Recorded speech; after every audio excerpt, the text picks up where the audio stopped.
एक बार मृत्यु के देवता ने अपने एक दूत को धरती पर भेजा।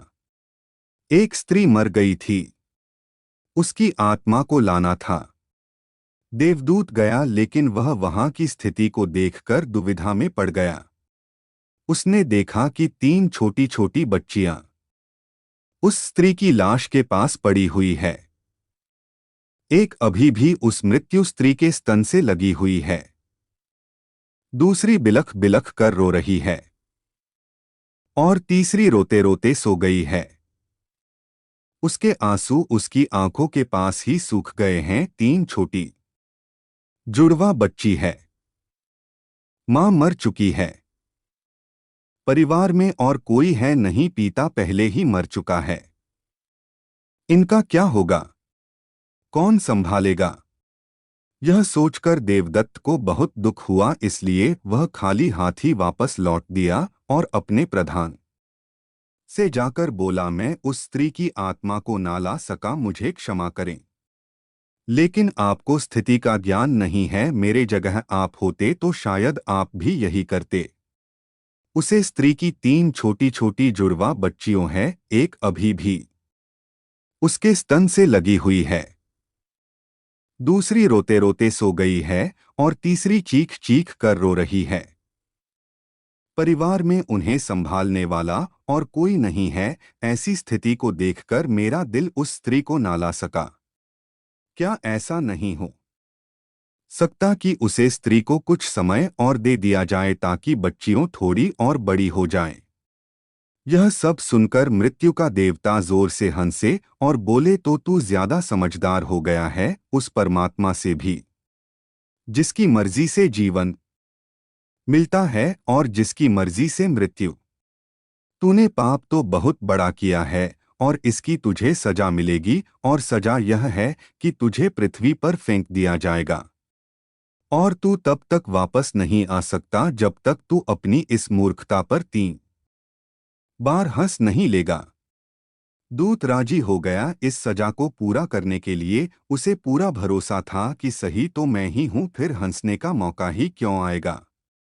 देवदूत को जमीन पर फेंक दिया गया। ठंड का मौसम था। वह एक सड़क के किनारे नग्न अवस्था में पड़ा हुआ था। उसी समय एक चमार वहां से गुजर रहा था। वह कुछ पैसों की व्यवस्था करके ठंड के मौसम में अपने बच्चों के लिए गर्म कपड़े और कंबल लेने बाजार जा रहा था। रास्ते में उसने एक नग्न व्यक्ति को ठंड में टूटे देखा तो उसे व्यक्ति पर दया आ गई।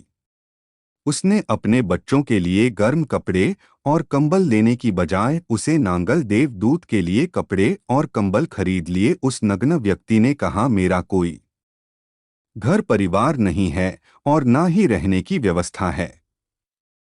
इस भारत खंड में मैं क्या करूं? चमार ने कहा, तो चिंता मत कर, तू मेरे साथ मेरे घर में रहना, लेकिन ध्यान रखना मैं अपने बच्चों और पत्नी के कपड़ों के लिए जो पैसे लाया था उससे मैं तेरे लिए कंबल और कपड़े खरीद दिए और अब तुझे घर भी ले जा रहा हूं। इसलिए मेरी पत्नी गुस्सा जरूर होगी और शायद भला बुरा भी कहेगी, लेकिन तू परेशान मत होना, कुछ दिनों में सब कुछ ठीक हो जाएगा। उस देवदूत को लेकर चमार घर पहुंचा। अब ना तो चमार को पता था जिसे वह ले जा रहा है वह देवदूत है, और ना ही पत्नी को पता था कि जो आया है वह देवदूत है, जिसके आते ही घर में खुशियों की बाढ़ आ जाएगी। जैसे ही चमार देवदूत को लेकर घर पहुंचा और पत्नी को सारी घटना बताई, पत्नी तो गुस्से से आग बबूला हो गई। वह चमार पर बरस पड़ी, बहुत भला बुरा कहा। देवदूत जोर से हंसा। चमार ने पूछा, क्या बात है, हंसते क्यों हो?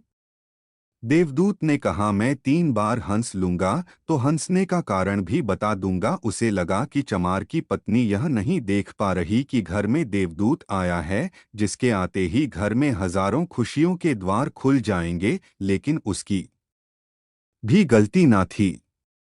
कितनी दूर तक वह सोच भी सकती है? वह तो बस इतना ही देख पा रही थी कि बच्चों के कपड़े और कंबल चले गए।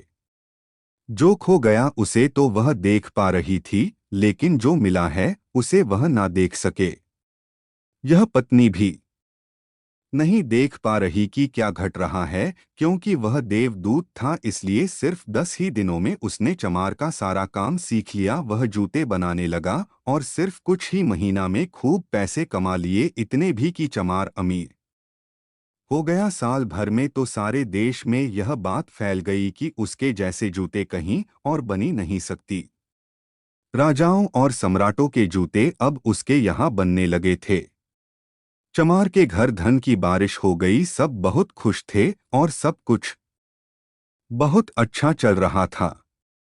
एक दिन सम्राट का एक आदमी आया और बोला, यह चमड़ा बड़ा कीमती है, आसानी से मिलता नहीं, कोई गलती नहीं होनी चाहिए, सम्राट के लिए जूते बनाने हैं और ठीक इस तरह की बनाने हैं जूते। उसने चप्पल बना दिया।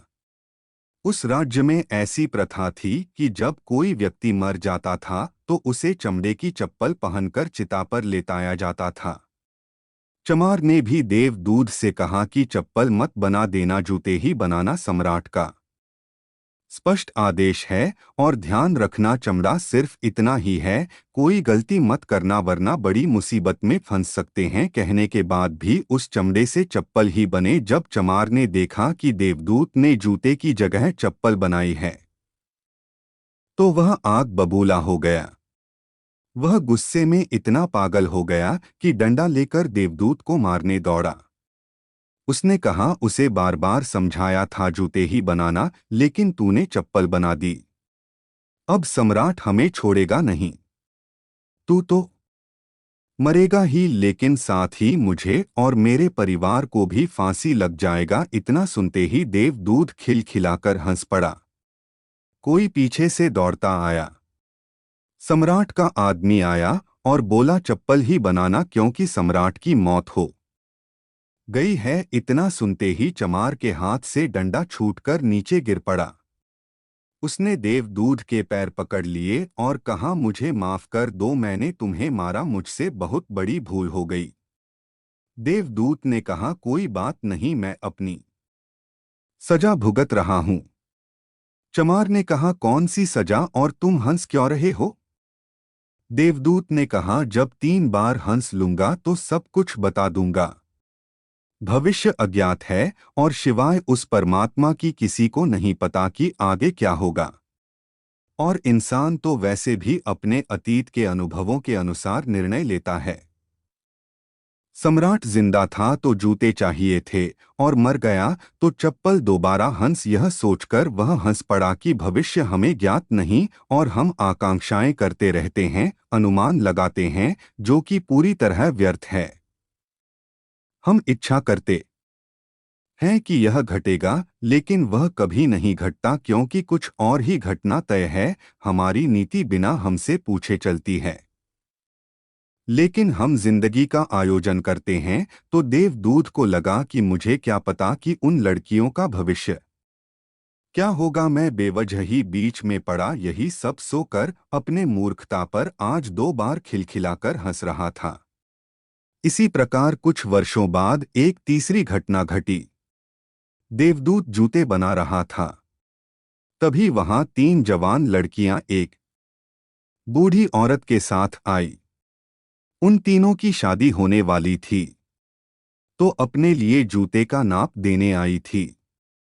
देवदूत देखते ही पहचान गया कि यह वही तीनों लड़कियां हैं जिन्हें उनकी मां के मृत शरीर के पास छोड़कर आया था, जिनके कारण आज वही सजा भुगत रहा है।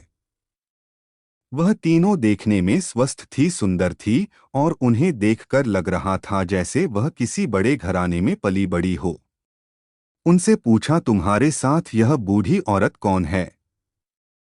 बूढ़ी औरत ने जवाब दिया, यह मेरे पड़ोसन की लड़कियां हैं, बचपन में ही इनकी मां की मृत्यु हो गई थी।